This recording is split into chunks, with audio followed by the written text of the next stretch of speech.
Hello সবাইকে, welcome back to my channel, welcome back to a new video. আজ হচ্ছে বুধবার আর বাজছে এখন সকাল 9টা।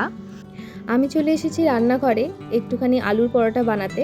বোন আজকে খুব বায়না করছিল যে আলুর পরোটা খাবে বলে, তো ওই জন্য একটুখানি মশলাটা রেডি করছি।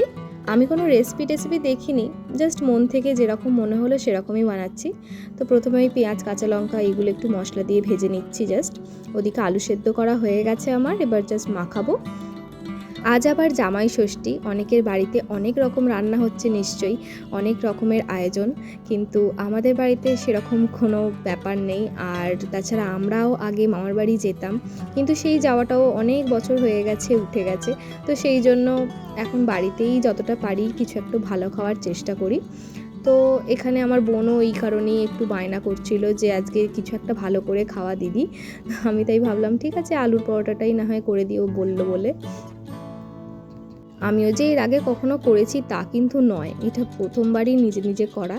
এর আগে মা করেছে অবশ্য। আজ এমনিতেই বুধবার থাকার জন্য আমার পড়ানোর ছুটি থাকে, তার মধ্যে আবার পড়ে গেছে এই জামাই ষষ্ঠীটাও, তাই সব স্টুডেন্টরাও এখন মজা করছে ছুটিতে। তো চলো এখন আমরা টিফিনটা সেরে নিই।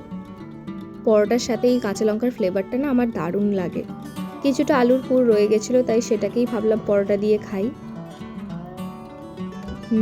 বেশ ভালো হয়েছে কিন্তু। মুখে আবার এখানটা করে কিরম ফুসকুড়ি মতো বেরিয়ে গেছে, আসলে এই গরমের জন্য। গরমেতে ঘেমে মুখের অবস্থা খুবই খারাপ হয়ে যায়। তো আমি ভাবলাম যে একটুখানি পেপসি খাওয়া যাক। তো ফ্রিজেতে আমাদের কিছুদিন আগে পেপসিগুলো এনে রাখা হয়েছিল। এটা হচ্ছে জলজিরা ফ্লেভারের, বেশ ভালো খেতে কিন্তু। আমার অবশ্য এর কালো কালারের যে পেপসিটা হয় না, হজমোলা পেপসি, ওটা বেশি ভালো লাগে। তো আমি মা আর বোন তিনজনে মিলে গল্প করছিলাম, পেপসি খাচ্ছিলাম আর ভাবছিলাম যে দুপুরে কি রান্না হবে। এর মধ্যে একটা পার্সেল চলে এলো। তোর প্রোডাক্ট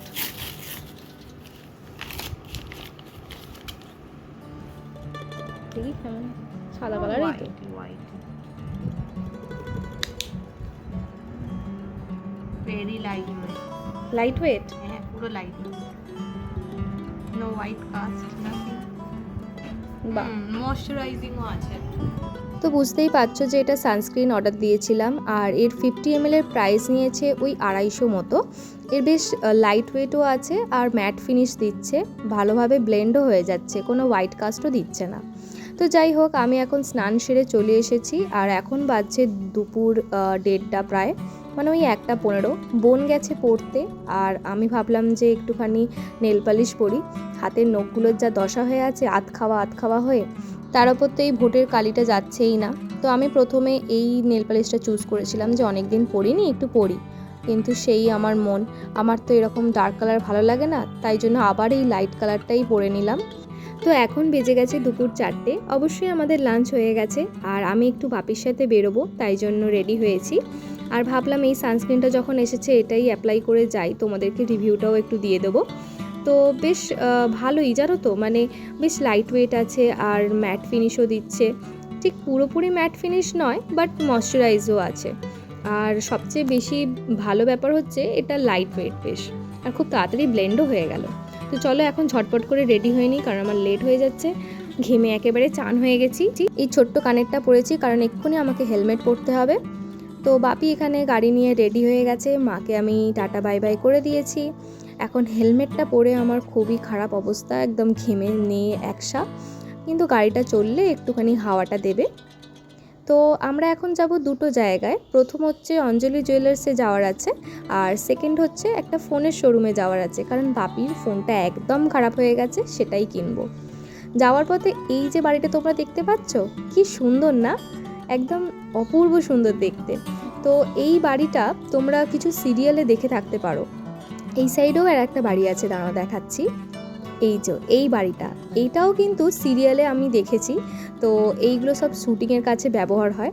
তো চলো আমি চলে এসেছি অঞ্জলি জুয়েলার্সে, এখান থেকে আমাদের কাজটা মেটাই। না সেরকম সোনা টোনা কোনো কিছুই কেনার প্ল্যান নেই আপাতত। আমরা এসেছি একটা অন্য কাজে, সেটা হচ্ছে মা এখান থেকে কস্টিউম জুয়েলারি নিয়েছিল, সেটা প্রায় আজ থেকে 6 বছর আগে। সেটা হচ্ছে হাতের সেই কঙ্কন হয় না, তো ওই কঙ্কনটা নিয়েছিল। এবার সেটার রঙটাও এখন ফেড হয়ে গেছে, প্লাস ওটা একটু সারানোর ছিল। তো এখানে দিয়ে গেছিলাম প্রায় সপ্তাহখানেক আগে, তো এখন সেটাই নিতে এসেছি। হাতটা দেখছি বেশ ভালোই লাগছে, ওনারা আবার একটু কফি নিতে বললেন, আর এখানের কফিটা কিন্তু বেশ ভালো হয়, তাই জন্য আমি মিস করি না। চলো, আমাদের কাজ মিটে গেছে, এখন বাড়ি যাই। আর এই বাড়িটাকে আর একবার দেখে নিলাম, বেশ ভালো লাগে কিন্তু দেখতে। আর একটা জিনিস তোমাদের দেখাই, এইটা হচ্ছে এই যে সাঁতরাগাছি কেদারনাথ ইনস্টিটিউশন, এটা আমার স্কুল। এখান থেকে আমি 11-12 পড়েছি, তো এটাকে অনেক দিন পর দেখতে পেয়ে বেশ ভালো লাগলো। তো চলো, আমাদের নেক্সট ডেস্টিনেশন সেটা হচ্ছে এই যে ফোনের শোরুমটা এসে গেছে। ভেবে এসেছিলাম এক, আর নিলাম আর এক, মানে আমি যেটা ভেবেছিলাম যে এই ফোনটা নেবো, কিন্তু হয়ে গেল আর এক। তো চলো বাড়ি গিয়ে তোমাদেরকে দেখাচ্ছি। এখন আমাদের বিলিংটা হচ্ছে, এই যে নেওয়া হয়ে গেছে। চলো একদম বাড়ি যাই। তো বোনকে আসা মাত্রই আমি ফোনটা ধরিয়ে দিয়েছি। ও দেখে শকড হয়ে গেছে যে তুই এই ফোনটা নিয়েছিস, তুই তো অন্য বলেছিলিস। কিন্তু কি করব, দোকানে এইটাই ভালো অ্যাভেলেবেল ছিল। আর সেই দোকানের হয় না, লোকেরা এমন সাজেস্ট করবে যে তুমি যেটা ভেবে যাবে সেটা নিতেই পারবে না। তো যাই হোক, এটাও মোটামুটি ভালোই ফোনটা। এটা স্যামসাংয়ের F15। তো মোটামুটি ঠিকই আছে। এটা অ্যাকচুয়ালি বাপির জন্যই নেওয়া। বাপির ফোনটা বললাম একদম খারাপ হয়ে গেছে। তো বাপির ফোনটা তো হয়ে গেল, কিছুদিন পর আবার বোনের জন্যও নিতে হবে, কারণ ওরও কলেজ স্টার্ট হয়ে যাচ্ছে। যাই হোক, তোমাদেরকে একবার কঙ্কনটা দেখিয়ে দিই। এদিন তো রাত হয়ে গেছিলো, তাই আর ওটা ক্লিপটা নিয়ে নিই। তো আজ সকালবেলাতে আমি আবার ক্লিপটা নিচ্ছি। এই যে এই কঙ্কনটা নেওয়া হয়েছিল 2018 সালে। তো এটা বেশ সুন্দর দেখতে, একদম সূক্ষ্ম কাজ, দেখে মনে হবে পুরো সোনার মতো। কিন্তু এটা ওখানকার কস্টিউম জুয়েলারি সেকশন, তোমরা চাইলে ওখান থেকে দেখতে পারো, খুবই ভালো। আর এটা না, এই যে রিপেয়ারিংয়ে দেওয়া হয়েছিল, মানে ওর যে খিলেনটা ওখান থেকে খুলে গেছিলো, আর এটা রংটাও পালিশ করতে দেওয়া হয়েছিল। তো এইসব করতে নিয়েছে মাত্র 150 টাকা, একদম নতুনের মতো হয়ে গেছে। তো চলো, আমি এখানেই ভিডিওটাকে এন্ড করছি। দেখা হচ্ছে পরের একটা ভিডিওতে, ততক্ষণ অবধি ভালো থেকো, বাই বাই।